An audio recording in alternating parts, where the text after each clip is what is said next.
ಸಿಬ್ಬಂದಿ ಇದ್ಲೆ ರಾಜ್ಯ ಸರ್ಕಾರಕ್ಕೆ ದೋಖಾ. ಬಿಎಂಟಿಸಿ ಆಯ್ತು, ಈಗ ಆಸ್ಪತ್ರೆಯಲ್ಲೂ ಯುಪಿಐ ಹಗರಣ ಕೇಳು ಬರ್ತಾ ಇದೆ. ಸಿಬ್ಬಂದಿ ಇಂದ್ಲೆ ರಾಜ್ಯ ಸರ್ಕಾರಕ್ಕೆ ದೋಖಾ ಆಗಿದೆ. ಬಿಎಂಟಿಸಿ ಆಯ್ತು, ಈಗ ಆಸ್ಪತ್ರೆಯಲ್ಲೂ ಕೂಡ ಯುಪಿಐ ಹಗರಣ ಕೇಳು ಬರ್ತಿದೆ. ವಿಕ್ಟೋರಿಯಾ ಆಸ್ಪತ್ರೆಯಲ್ಲಿ ದೋಖಾ ನಡೆದಿದೆ ಅಂತ ಹೇಳಲಾಗ್ತಾ ಇದೆ. ವೈಯಕ್ತಿಕ ಯುಪಿಐ ಐಡಿ ಬಳಸಿಕೊಂಡು ಸುಮಾರು 23 ಲಕ್ಷ ಹಣವನ್ನ ವಂಚನೆ ಮಾಡಲಾಗಿದೆ.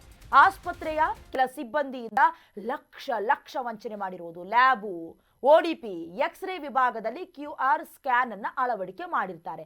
ಬಟ್ ಆ ಸ್ಕ್ಯಾನ್ನ ಬದಲಾಗಿ, ಆಸ್ಪತ್ರೆಯ ಸ್ಕ್ಯಾನ್ನ ಬದಲಾಗಿ ವೈಯಕ್ತಿಕ ಸ್ಕ್ಯಾನ್ ಬಳಸಿಕೊಂಡು ಸಿಬ್ಬಂದಿ ವಂಚನೆ ಮಾಡಿರುವ ಆರೋಪ ಇದು. ವಿಕ್ಟೋರಿಯಾ ಆಸ್ಪತ್ರೆಯ ಅಧೀಕ್ಷಕ ದೀಪಕ್ ಸಂಬಂಧಪಟ್ಟಂತೆ ದೂರನ್ನ ಕೊಟ್ಟಿದ್ದಾರೆ. ವಿವಿಪುರಂ ಠಾಣೆಯಲ್ಲಿ ದೂರನ್ನ ದಾಖಲಿಸಿದ್ದಾರೆ. ದೀಪಕ್, ಒಂದು ಕಡೆ ಸಾಧಕ ಇದ್ರೆ ಟೆಕ್ನಾಲಜಿಯನ್ನ ಸರಿಯಾಗಿ ಯೂಸ್ ಮಾಡ್ಕೊಳ್ಳಿ ಅಂತ ಹೇಳ್ತಾರಲ್ಲ, ಇದಕ್ಕೆ ಹೇಳೋದು. UPI ಸ್ಕ್ಯಾನ್ ಅನ್ನ ಹೇಗಿದ್ರೂ ಗೊತ್ತಾಗೋದಿಲ್ಲ. ಜಸ್ಟ್ ಒಂದು ಆ ಡಿಸೈನ್ ನಿಮಗೆ ಗೊತ್ತಲ್ಲ, ಆ ಸ್ಕ್ಯಾನರ್ ಡಿಸೈನ್ ಅದು ಯಾರ್ದು ಅಂತ ಗೊತ್ತಾಗತ್ತೆ. ಆ ಹೆಸರನ್ನ ಕೆಳಗಡೆ ಹೇಗೆ ಬೇಕಾದ್ರೂ ಬದಲಾವಣೆ ಮಾಡ್ಕೊಳ್ಬಹುದು.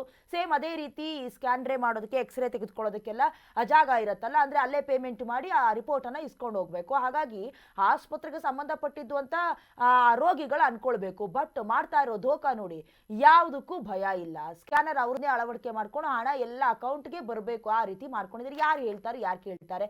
ಒಂದು 10 ಜನ ಬಂದ್ರೆ 5 ಜನಕ್ಕೆ ಈ ರೀತಿ ಧೋಕಾ ಮಾಡಿದ್ರು ಸಂಬಳದ ಜೊತೆ ಗಿಂಬಳ ಅನ್ನೋ ಕಾನ್ಸೆಪ್ಟ್ ಇವ್ರದ್ದು. ಸಂಬಂಧಪಟ್ಟಂತೆ ಈಗ ವಿವಿಪುರಂ ಠಾಣೆಯಲ್ಲಿ ದೂರನ್ನ ದಾಖಲು ಮಾಡಿದ್ದಾರೆ ದೀಪಕ್. ವಿಕ್ಟೋರಿಯಾ ಆಸ್ಪತ್ರೆಯ ಅಧೀಕ್ಷಕ.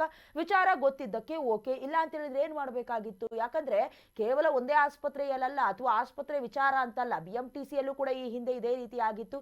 ಎಲ್ಲೆಲ್ಲಿ ಸ್ಕ್ಯಾನರ್ ಇದೆಯೋ ಅಥವಾ ಈ ಸರ್ಕಾರಿ ಕಚೇರಿಗಳ ವಿಚಾರ ಅಂತ ಬಂದಾಗ ಬಹಳ ದೊಡ್ಡ ತಲೆನೋವಾಗುತ್ತೆ. ಸಂಬಂಧಪಟ್ಟಂತೆ ಯಾವ ರೀತಿ ಕಡಿವಾಣ ಹಾಕಬೇಕು ಗಮನಿಸಬೇಕಾಗತ್ತೆ.